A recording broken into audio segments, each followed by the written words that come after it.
Para tudo! As emoções estão no ar e o Hemocast vai começar. Hoje vamos entrevistar o bombeiro e cabo Genciano. Agora fiquem ligados que o Hemocast vai começar.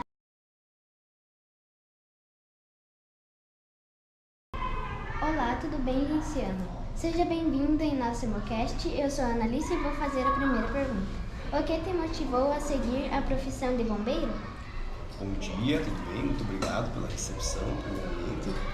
Bom, o que me motivou sempre a ser bombeiro foi, desde criança eu tinha vontade de trabalhar com alguma coisa que eu pudesse servir as pessoas de alguma forma. Eu sempre tive esse sentimento, essa vontade de trabalhar com alguma coisa que eu pudesse me sentir útil fazendo aquilo, não só para mim, mas também para outras pessoas.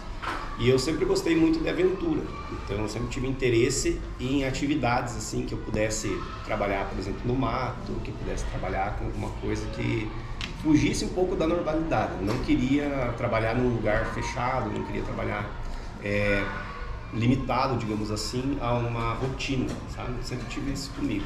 Então eu desde criança busquei me preparar para isso. Inicialmente, na verdade, eu tinha o sonho de ser militar do Exército. Realizei esse sonho, cheguei a ser militar do Exército durante alguns anos. E aí depois, esse desejo de servir as pessoas foi aumentando em mim, aí que eu resolvi sair do Exército e virar bombeiro. Olá, tudo bem? Eu sou a Ana Clara e gostaria de saber qual emoção o senhor sentiu ao realizar um resgate? Bom, a principal emoção relacionada a resgate que eu já senti no bombeiro, na verdade não foi um resgate que eu fiz, foi um resgate que eu presenciei quando eu ainda estava na escola de bombeiro. Então eu estava lá em Piraquara, que é o lugar onde eu fiz a minha preparação para me tornar bombeiro, e naquele dia nós estávamos fazendo um treinamento de nós, que a gente chama, que é aprender a fazer nós em cordas mesmo, nós e amarrações é o nome da matéria. Então a gente pega a corda e fica treinando como é que faz nó, como é que prende um cabo em alguma coisa, como é que amarra e tal. E do lado da escola onde eu estava estudando ali naquela situação, um carro parou num rio, numa ponte, e jogou uma mulher de cima da ponte. Então eu não sei qual foi a situação que levou a isso, provavelmente era por algum envolvimento com drogas, alguma coisa assim, geralmente é a causa principal. Eles pararam no rio, abriram a porta do carro e jogaram a mulher estava inconsciente. Ela caiu na água e umas pessoas que estavam passando na rua viram e já correram e chamaram ali o bombeiro, porque era bem do lado, a escola era bem do lado do rio mesmo. Então eles já correram, chamaram, e a ambulância que estava de plantão naquele dia ali nesse posto onde era a escola já correu, retirou a mulher da água, era bem raso o rio, não era um rio profundo. Eles já retiraram a mulher da água e levaram ela para dentro da escola com a ambulância. E nós ficamos só observando, né? Porque nós éramos alunos, então a gente não podia fazer nada naquele momento. Então, em questão assim de 5 minutos, aquela mulher foi trazida para dentro do quartel. Eu vi eles abrirem a ambulância, começarem a atender ela, a fazer massagem cardíaca, porque ela estava em parada cardiorrespiratória, né? Provavelmente devido ao afogamento e à queda ali da ponte. E de repente chegou mais uma caminhonete que era de um médico. Então tinham 2 bombeiros socorristas atendendo ela, e chegou mais uma caminhonete de um médico, e em menos de 10 minutos chegou um helicóptero que era da Polícia Militar, né? Que a Polícia Militar e o bombeiro trabalham juntos nas operações aéreas. Então eu, como aluno, foi a primeira experiência que eu tive assim, de ver um resgate e ver toda a mobilização que foi feita para resgatar uma vida. E o lema do Corpo de Bombeiros é: por uma vida todo sacrifício é dever. E naquele dia eu vi que realmente nós, como Corpo de Bombeiros, nos empenhamos ao máximo para salvar uma vida. Já aconteceu de o senhor se machucar em algum resgate? Eu, propriamente, nunca me machuquei. Aconteceu uma situação comigo de risco biológico, que a gente chama. Então eu tive contato com uma pessoa contaminada com o vírus HIV durante o atendimento de uma ocorrência. Então a gente usa muitos equipamentos de proteção, né? Usa máscara, usa luva, óculos, tudo, né? A nossa roupa sempre está com a manga abaixada por causa disso. E eu estava atendendo uma situação de uma colisão entre um carro e uma moto, e essa vítima ela tinha sofrido um trauma muito severo no crânio. Então ela tinha quebrado alguns ossos da cabeça, né? Que é o trauma de crânio que a gente chama. E quando uma pessoa passa por um trauma muito severo de crânio, ela fica agitada, ela fica muito agressiva, e é normal. Então você vai atender a pessoa, ela acaba batendo em você, ela tenta se esquivar de você. E essa pessoa, ela acabou segurando aqui no meu relógio, ela pegou aqui, passou o braço por baixo do meu relógio e ficou puxando. E ela acabou arranhando o meu braço e eu tive contato com o sangue dela através desse ferimento que ela causou no meu braço. Daí imediatamente eu fui encaminhado pro hospital e daí fiz todo o tratamento, né, que a gente faz, eles chamam de coquetel, né, que é um tratamento anti-HIV de imediato, assim, que você faz quando tem contato com alguém portador do vírus. E graças a Deus não fui contaminado, sabe? Foi um contato leve, digamos assim, não chegou a passar pro meu sangue e eu consegui me livrar disso. Mas já presenciei várias situações, assim, com colegas que foram atingidos em ocorrência. Lá onde eu trabalhava, em São Mateus do Sul, morreu um bombeiro, ele foi atingido por um caminhão durante o atendimento. Já aconteceu também de colegas morrerem em corte de árvore. Combate a incêndio ambiental, teve um bombeiro recente que caiu num buraco e fraturou uma vértebra da coluna. Agora, nesses últimos incêndios que teve, né, ambientais, foram vários. Teve um colega que foi atingido por um rodado de um caminhão, também em São Mateus do Sul, durante atendimento de uma ocorrência. Um caminhão passou e soltou um rodado duplo do caminhão, a roda veio e bateu no bombeiro enquanto ele estava atendendo. Também foi uma situação grave. Então isso acontece bastante, choque elétrico acontece bastante. Mas comigo, graças a Deus, não aconteceu nada. É isso. Qual foi a sensação no seu primeiro resgate? O primeiro resgate, assim, que foi marcante para mim, na verdade, foi um atendimento. Eu estava no estágio nessa época. Então eu nunca tinha atendido nada no bombeiro, eu só tinha feito treinamentos até então. E eu atendi uma senhora idosa que entrou em parada cardiorrespiratória, foi aqui no bairro da Alcool, aqui em Ponta Grossa mesmo. Eu estava trabalhando no posto do Ivaranas nesse dia. Então entrou o chamado para nós, da senhora que tinha entrado em parada cardiorrespiratória. Nós fomos até a residência dela e, como ela era bem de idade, assim, a gente desacreditou de que realmente poderia funcionar o nosso procedimento ali. Mas a gente fez a massagem cardiorrespiratória nela e tudo, e o médico veio também, deu apoio junto com o SAMU, e essa senhora sobreviveu. E isso foi muito marcante para mim, porque como aluno eu não tinha vivido nenhuma experiência de verdade. Isso aconteceu muitas vezes depois, durante o meu período de bombeiro, mas nunca foi tão marcante quanto aquela, porque quando eu saí daquela ocorrência me falaram, ó, a mulher sobreviveu, provavelmente ela vai aguentar.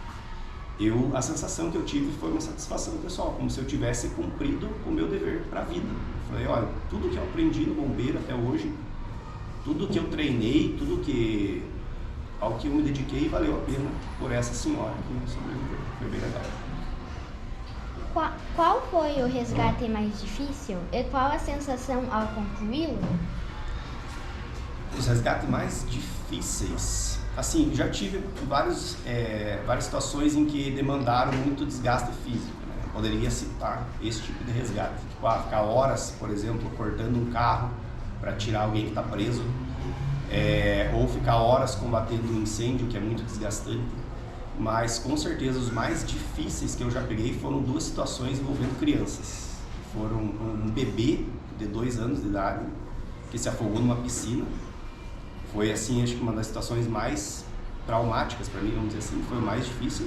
E uma criança de 3 anos de idade que levou um tiro, uma espingardinha de pressão no coração.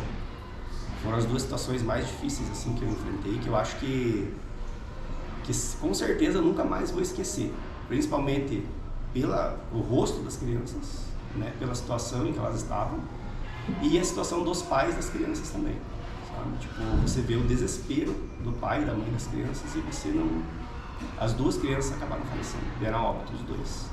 Então foram situações assim muito difíceis de lidar.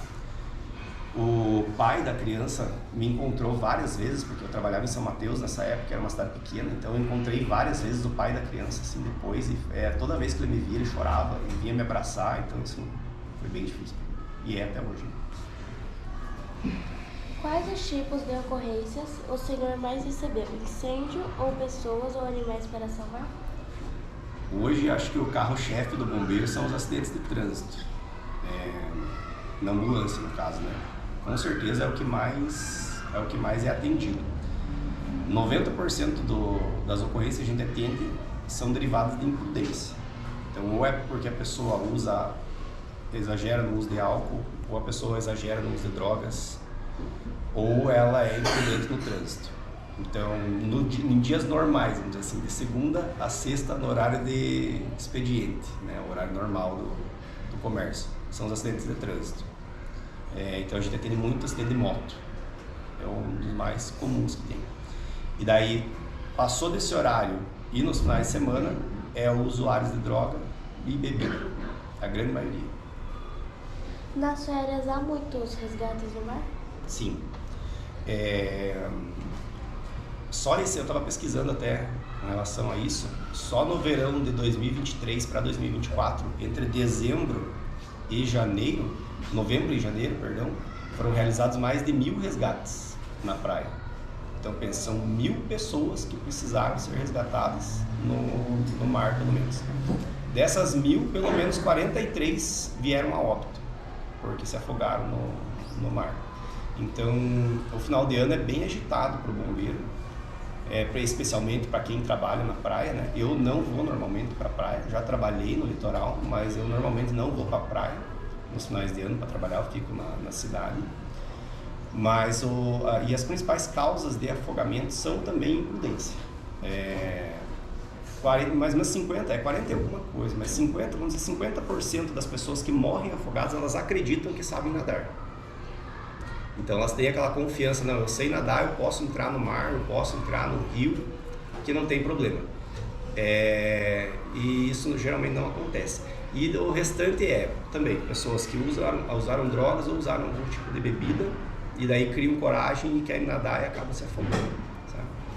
O que a gente recomenda para quem quer ir para a praia, quer aproveitar o mar e tal? Sempre tem que nadar perto dos postos de guarda-vida.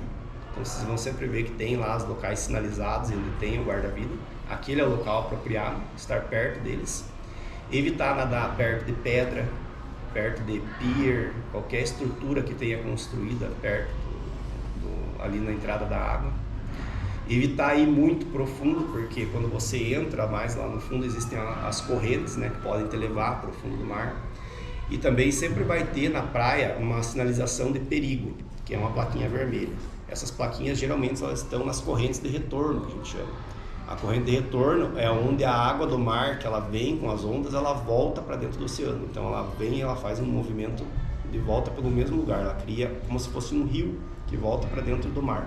E esse lugar é onde geralmente tem as plaquinhas vermelhinhas lá de perigo, que você não pode entrar. Então tem que sempre evitar esse tipo de lugar também. E sempre estar acompanhado dos pais. Acontecem os afogamentos geralmente de crianças, né? Eles acontecem quando os pais se distraem. Então os pais estão sempre ali atentos com a criança e tal, durante um bom período. E de repente, na hora do almoço, na hora de comer um lanche, na hora de ir buscar um refrigerante, ele deixa a criança, vira as costas um pouquinho e é aí que a criança acaba se afogando, entrando na água. Quando algo não dá certo na ocorrência, o que o senhor sente? Depende de por que não deu certo. Entende? Existem coisas que a gente não pode mudar. Então, se eu chego numa ocorrência e tem alguma coisa que está além do meu alcance, eu posso me sentir frustrado com isso. Mas se ela está além do meu alcance, eu tenho que ser resiliente, né? Eu tenho que ter a capacidade de sofrer aquilo ali naquele momento, passar por aquilo, mas ir embora e esquecer que aquilo aconteceu. Agora, se alguma coisa errada acontece porque eu não estou preparado, aí eu tenho que buscar me preparar para enfrentar situações como essa, sabe? Então é muito frustrante você ir atender alguma situação e você não se sentir preparado, ou perceber que você não treinou para aquilo, ou que você não estudou aquilo que você deveria ter estudado para fazer. Eu acho que, então, quando alguma coisa dá errado por sua culpa, a frustração é muito grande, porque o nosso trabalho envolve a vida das pessoas, né? Então, se eu faço uma coisa errada, não vou ser eu, principalmente, que vou sofrer com isso. Quem vai sofrer com isso é a vítima, né? A pessoa com quem eu deixei de prestar um atendimento correto para ela. Teve alguma situação em que se sentiu medo? Se sim, qual? Então, o medo é muito interessante. O medo ele faz parte da nossa vida. O medo é um sentimento muito importante para nós. É importante você sentir medo. O medo é o que te deixa preparado para enfrentar situações difíceis, né? E quando você está com medo de alguma coisa e você decide enfrentar essa situação, então você se prepara para ela. Você não vai desleixado para ela, você não vai como de qualquer maneira. Você vai buscar se preparar, você vai buscar arrumar suas ferramentas. Então, toda situação de atendimento de ocorrências, nós, no caso do bombeiro, e para a vida da gente também é assim, todas têm risco.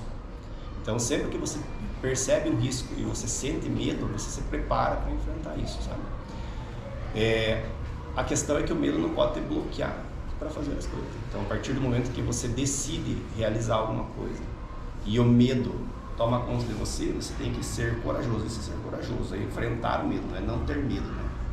É saber enfrentar o medo e vencer essas dificuldades. Isso. Qual emoção sente salvando as pessoas? Eu fico feliz quando as coisas dão certo. É um sentimento de dever cumprido, de propósito realizado. Eu acho que para todo ser humano, quando ele cumpre o propósito dele, ele se sente realizado. Eu acho que Deus, ele dá capacidades para todo mundo. Todo mundo tem alguma habilidade em específico, sabe? Todo mundo sabe fazer alguma coisa bem. Tem gente que tem habilidade para dar um abraço, por exemplo, eu dou um abraço, as pessoas falam que o meu abraço é bom, que elas se sentem bem quando eu abraço ela. Tem gente que sabe falar bem, então as pessoas dizem, nossa, eu gosto quando você fala, eu acho importante o que você falou, tal, gostei daquilo que você disse. Tem gente que tem um olhar carinhoso, às vezes a pessoa fala, nossa, quando você olha para mim eu me sinto bem. E tem gente que tem outras habilidades, que é o caso do bombeiro. A gente tem uma determinada facilidade para suportar situações de estresse, para no momento de dificuldade você raciocinar e realizar aquilo. Então, quando você oferece os teus dons para o bem das pessoas, eu acho que você se sente realizado. É o que eu me sinto quando as coisas dão certo no bombeiro. De todas as emoções, qual o senhor sente mais com todas essas responsabilidades?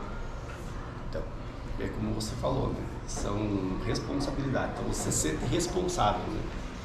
E uma coisa que toda pessoa que ela é responsável por alguém ou pela vida de alguém, ela tem que ter empatia, sabe? Empatia é quando você olha para uma pessoa e você tenta enxergar o lado dela.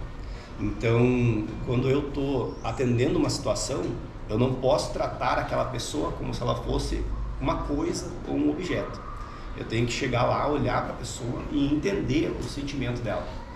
Eu costumo dizer para meus colegas assim, muitas vezes a gente vai atender um acidente de trânsito. Hoje, se você me perguntar, você lembra lá atrás quando você atendeu um cara que caiu de moto, assim, sabe? Muito provavelmente eu não vou lembrar. Muito provavelmente eu não vou lembrar da pessoa. Talvez se for uma situação assim muito grave, muito diferente, talvez eu lembre. Mas eu vou esquecer. Agora, a pessoa que viveu isso, ela nunca mais vai esquecer. Para ela vai lembrar pro resto da vida dela, do dia que ela se acidentou, em que ela quebrou um braço, quebrou uma perna e ela precisou de uma ambulância e o bombeiro foi lá e tal. Isso aconteceu comigo antes de eu ser bombeiro. Eu sofri um acidente, eu precisei ser resgatado, estava com a minha irmã junto, e eu lembro até hoje, eu lembro o nome dos bombeiros que me atenderam. E um dia eu conversei com eles, eu tenho a oportunidade de hoje trabalhar com 2 desses bombeiros que me atenderam naquela época. E nenhum dos 2 lembra, nenhum dos 2 tem nem ideia do que aconteceu. Então, isso que eu falo, a gente tem que ser empático com as pessoas. Então, no momento que você está atendendo, você tem que lembrar que você escolheu ser bombeiro e você escolheu viver aquele momento. Mas a pessoa que está ali sofrendo, ela não escolheu estar ali acidentada, ela não escolheu estar passando por aquela dificuldade, né? Foi as situações da vida que levaram ela aquilo. Então, você tem que trabalhar com muita seriedade em cima daquilo que é um momento muito traumático na vida das pessoas. Tem algum sonho ou projeto de vida que o senhor não realizou ainda? Se sim, qual? Tem. Então, lá no começo, quando vocês me perguntaram, né, do resgate, eu citei aquele resgate do helicóptero, né, que foi um helicóptero lá fazer um resgate. Aquele dia, eu decidi que eu queria trabalhar com operações aéreas, que é o que a gente fala no bombeiro, né. Hoje, ainda é misto bombeiro e polícia ainda trabalham junto. Então o meu sonho desde que eu entrei no bombeiro era fazer o curso de operações aéreas e trabalhar lá. Em 2023, agora ano passado, eu consegui realizar o sonho de fazer o curso. Eu consegui fazer o curso de operações aéreas, então eu sou habilitado a trabalhar com operações aéreas, mas eu ainda não consegui uma vaga para trabalhar lá no batalhão de operações aéreas, lá em Curitiba. Então esse ainda é o sonho que falta eu realizar no bombeiro, ainda falta eu chegar a trabalhar efetivamente com as operações aéreas. Queríamos agradecer a sua presença. Muito obrigada por você estar aqui e é isso. Eu que agradeço, parabéns pela iniciativa de vocês. Gostei muito da oportunidade. Obrigado.